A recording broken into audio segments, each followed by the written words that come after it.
ನಮಸ್ತೆ ಎಲ್ಲರೂ ಹೇಗಿದ್ದೀರಾ? ಎಲ್ಲರೂ ಚೆನ್ನಾಗಿದ್ದೀರಾ ಅಂತ ಭಾವಿಸ್ತಾ welcome back to my Geetha J vlogs channel. ನಾನು ನಿಮ್ಮ ಸಂಗೀತ.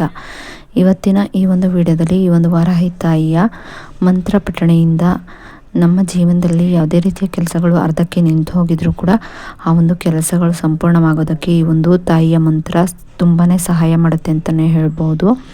ಹಾಗಿದ್ರೆ ಈ ಒಂದು ಮಂತ್ರ ಯಾವುದು, ಇದಕ್ಕಿರುವಂಥ ನಿಯಮಗಳೇನು, ಇದನ್ನು ಯಾವುದಕ್ಕೆ ಕೂತು ಪಠಿಸಬೇಕಾಗುತ್ತೆ, ಹಾಗೆ ಇದಕ್ಕೆ ಏನೆಲ್ಲ ನಿಯಮಗಳನ್ನು ಪಾಲಿಸಬೇಕಾಗುತ್ತೆ, ಹಾಗೆ ಯಾವಾಗ ಈ ಒಂದು ಮಂತ್ರವನ್ನು ಪಠಿಸಬೇಕಾಗುತ್ತೆ ಎಲ್ಲವನ್ನು ಕೂಡ ಸಂಪೂರ್ಣವಾಗಿ ಈ ಒಂದು ವಿಡಿಯೋ ಮೂಲಕ ನಾನು ನಿಮಗೆ ತಿಳಿಸ್ಕೊಡ್ತಾ ಇದ್ದೀನಿ.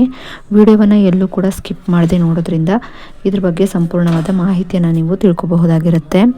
ಇನ್ನು ವಾರಾಹಿ ತಾಯಿಗೆ ಪಂಚಮಿ, ಅಷ್ಟಮಿ, ನವಮಿ ದಿನಗಳಂದರೆ ತುಂಬಾ ಪ್ರಿಯವಾಗಿರೋದ್ರಿಂದ ಆ ಒಂದು ದಿನಗಳಲ್ಲಿ ನೀವು ಮಂತ್ರಗಳನ್ನು ಪಠಿಸೋದಕ್ಕೆ ಶುರು ಮಾಡಬಹುದಾಗಿರುತ್ತೆ.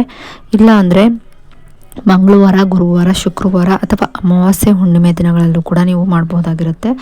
ಹೆಚ್ಚಾಗಿ ನೀವು ಗ್ರಹಣದ ಟೈಮಲ್ಲಿ ಮಾಡೋದ್ರಿಂದ ಕೂಡ ತುಂಬಾ ಒಳ್ಳೆಯ ಫಲಗಳನ್ನು ಬೇಗನೆ ನಾವು ಪಡ್ಕೋಬಹುದಾಗಿರುತ್ತೆ. ಯಾಕಂದರೆ ಆ ಒಂದು ಸಮಯದಲ್ಲಿ ತುಂಬಾ ಶಕ್ತಿಶಾಲಿ ಆಗಿರುವಂಥ ದಿನಗಳಾಗಿರೋದ್ರಿಂದ ಆ ಒಂದು ದಿನಗಳಲ್ಲಿ ನಾವು ಮಂತ್ರಪಠಣೆ ಮಾಡೋದಾಗಲಿ ಅಥವಾ ವ್ರತ ಪೂಜೆಗಳನ್ನು ಮಾಡೋದ್ರಿಂದ ಕೂಡ ಅದು 10 ಪಟ್ಟು ಹೆಚ್ಚಾಗಿ ನಮಗೆ ಫಲಗಳನ್ನು ನೀಡುತ್ತೆ ಅಂತಲೇ ಹೇಳಬಹುದಾಗಿರುತ್ತೆ. ಇನ್ನು ವಾರಾಹಿ ತಾಯಿಯ ಮಂತ್ರಗಳನ್ನು ಪಠಿಸುವಾಗ ನಾನ್ ವೆಜ್ಜನ್ನು ತಿಂದು ಪಠಿಸಬಾರ್ದು. ನಾನ್ ವೆಜ್ ಏನು ತಿಂದಿಲ್ಲ ಅಂದರೆ ಕೈಕಾಲು ಮುಖ ತೊಳ್ಕೊಂಡು ನಾರ್ಮಲ್ ಆಗಿ ನೀವು ಮಂತ್ರಗಳನ್ನು ಪಠಿಸಬಹುದಾಗಿರುತ್ತೆ. ಇಲ್ಲಾಂದರೆ ಹೆಣ್ಮಕ್ಳಾಗಿದ್ದರೆ ನೀವು ಮುಟ್ಟೋದಂಥ ಸಮಯದಲ್ಲಿ ಅಂದರೆ 5-6 ದಿನಗಳ ಕಾಲ ಈ ಒಂದು ವಾರಾಹಿ ತಾಯಿಯ ಮಂತ್ರಗಳನ್ನು ಪಠಿಸ್ತೇ ಇರೋದೇ ಉತ್ತಮ. ತದನಂತರ ಬೇಕಾದರೆ ನೀವು ಇರುವಂತಹ ದಿನಗಳಲ್ಲಿ ನೀವು ಈ ಒಂದು ಮಂತ್ರವನ್ನು ಪಠಿಸಬಹುದಾಗಿರುತ್ತೆ. ಹಾಗೆ ಈ ಒಂದು ಮಂತ್ರವನ್ನು ನಾವು ಬ್ರಾಹ್ಮಿ ಮುಹೂರ್ತದಲ್ಲಿ ಪಠಿಸಬೇಕಾಗುತ್ತೆ. ಇದನ್ನು ಪಠಿಸೋದಕ್ಕೂ ಮುಂಚೆ ನೀವು ಮೈಂಡನ್ನು ಪಾಸಿಟಿವ್ ಆಗಿ ಇಟ್ಕೊಂಡು ಮಂತ್ರಗಳನ್ನು ಪಠಿಸಬೇಕಾಗುತ್ತೆ. ಹಾಗೆ ಈ ಒಂದು ಮಂತ್ರವನ್ನು ಪಠಿಸೋದಕ್ಕೂ ಮುಂಚೆ ನೀವು ಮೆಡಿಟೇಷನ್ನ ಮಾಡಲೇಬೇಕಾಗುತ್ತೆ. ಪ್ರತಿನಿತ್ಯವೂ ಕೂಡ ಒಂದು 15 ನಿಮಿಷ ಮೆಡಿಟೇಷನ್ನ ಮಾಡಿ. ಇಲ್ಲ ಅಂದರೆ ನಿಮ್ಮ ವಯಸ್ಸು ಎಷ್ಟಿರುತ್ತೆ ಅಷ್ಟು ನಿಮಿಷಗಳ ಕಾಲ ಮೆಡಿಟೇಷನ್ನ ಮಾಡೋದ್ರಿಂದ ಕೂಡ ತುಂಬಾ ಒಳ್ಳೆಯ ಒಂದು ಪಾಸಿಟಿವ್ ಎನರ್ಜಿಯನ್ನು ನಾವು ಪಡ್ಕೋಬೋದಾಗಿರುತ್ತೆ. ಕೆಲವರು 3 ಗಂಟೆಗಳ ಕಾಲ ಮೆಡಿಟೇಷನ್ನ ಮಾಡ್ತಾರೆ, ಅದು ಕೂಡ ತುಂಬಾ ಉತ್ತಮವಾದಂತಹ ರಿಸಲ್ಟನ್ನು ನಾವು ನೋಡ್ಬೋದಾಗಿರುತ್ತೆ. ಯಾಕಂದರೆ ನಾವು ಹೆಚ್ಚು ಸಮಯ ಮೆಡಿಟೇಷನ್ ಮಾಡಿದಷ್ಟು ನಮಗೆ ಹೆಚ್ಚು ಎನರ್ಜಿ ಸಿಗ್ತಾ ಹೋಗುತ್ತೆ ಅಂತಲೇ ಹೇಳ್ಬೋದು. ಹಾಗೆ ನಮ್ಮ ಏನು ಒಂದು ಸಬ್ಕಾನ್ಷಿಯಸ್ ಮೈಂಡ್ ಇರುತ್ತೆ ಅದಕ್ಕೆ ಕೂಡ ಒಂದು ಪಾಸಿಟಿವ್ ಎನರ್ಜಿನ ತುಂಬೋದಕ್ಕೆ ಸಹಾಯ ಮಾಡುತ್ತೆ ಅಂತಲೇ ಹೇಳ್ಬೋದು. ಹಾಗಾಗಿ ಪ್ರತಿನಿತ್ಯವೂ ಕೂಡ ತಪ್ಪದೆ ಮೆಡಿಟೇಷನ್ನ ಮಾಡಿ ಅಂತಲೇ ಹೇಳ್ತೀನಿ. ಹಾಗೆ ಮೆಡಿಟೇಷನ್ ಮಾಡ್ತಾ ಹೋಗ್ತಾ ಇರೋದ್ರಿಂದ ನಮಗೆ ಪಾಸಿಟಿವ್ ಆಗಿ ಮೈಂಡ್ ಸೆಟ್ಟು ಕೂಡ ಚೇಂಜ್ ಆಗುತ್ತೆ. ನಾವು ಪಾಸಿಟಿವ್ ಆಗಿ ಏನನ್ನೇ ನಾವು ಪಡ್ಕೊಬೇಕು ಅಂತ ಅಂದ್ಕೊಂಡಿದ್ರು ಕೂಡ ಅದು ಪ್ರೆಸೆಂಟಲ್ಲಿ ನಮ್ಮ ಬದುಕಿನಲ್ಲಿದೆ, ನಮ್ಮ ಜೀವನದಲ್ಲಿದೆ ಅನ್ನೋ ರೀತಿಯಲ್ಲಿ ಅದು ಇದ್ದಾಗ ಹೇಗೆ ನಾವು ಖುಷಿ ಆಗ್ತೀವಿ, ಸಿಕ್ಕಾಗ ನಮಗೆ ಹೇಗೆ ಖುಷಿ ಆಗುತ್ತೆ ಆ ರೀತಿಯಾಗಿ ಫೀಲ್ ಮಾಡ್ಕೊಬೇಕು.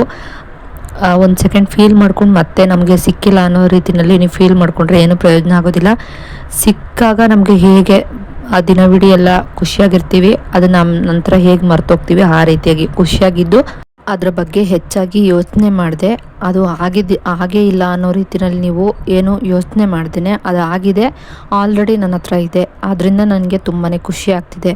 ಈ ರೀತಿಯಾಗಿ ಯಾವುದೇ ಒಂದು ಸಮಸ್ಯೆ ಇದ್ದರೂ ಕೂಡ ಅಷ್ಟೇ, ನಿಮಗೆ ಸಾಲ ಇದ್ದರೂ ಕೂಡ ಅಷ್ಟೇ, ಸಾಲ ಎಲ್ಲ ತೀರಿ ಈಗ ನನ್ನ ಕೈಯಲ್ಲಿ ತುಂಬ ಹಣ ಇದೆ, ಹಣದ ಹರಿವು ಹೆಚ್ಚಾಗ್ತಾ ಹೋಗ್ತಾ ಇದೆ, ನನ್ನ ಜೀವನದಲ್ಲಿ ಇರುವಂಥ ಸಮಸ್ಯೆಗಳೆಲ್ಲ ಕಳೆದು ಹೋಗಿ ನನಗೆ ಸುಖ, ಶಾಂತಿ, ನೆಮ್ಮದಿ ಅನ್ನೋದು ಸಿಕ್ಕಿದೆ. ಈ ರೀತಿಯಾಗಿ ನೀವು ಪಾಸಿಟಿವ್ ಆಗಿ ಹೇಳ್ಕೊಳ್ತಾ ಹೋಗೋದ್ರಿಂದ ನಿಮ್ಮ ಜೀವನದಲ್ಲಿ ಯಾವುದೇ ರೀತಿಯ ಸಮಸ್ಯೆಗಳಿದ್ರೂ ಕೂಡ ಆ ಒಂದು ಸಮಸ್ಯೆಗಳಿಗೆ ತಕ್ಕಂತೆ ನೀವು ಪಾಸಿಟಿವ್ ಆಗಿ ಹೇಳ್ಕೊಳ್ತಾ ಹೋಗೋದ್ರಿಂದ ಎಲ್ಲವೂ ಕೂಡ ಬಗೆಹರುತ್ತೆ ಅಂತಲೇ ಹೇಳ್ಬೋದು.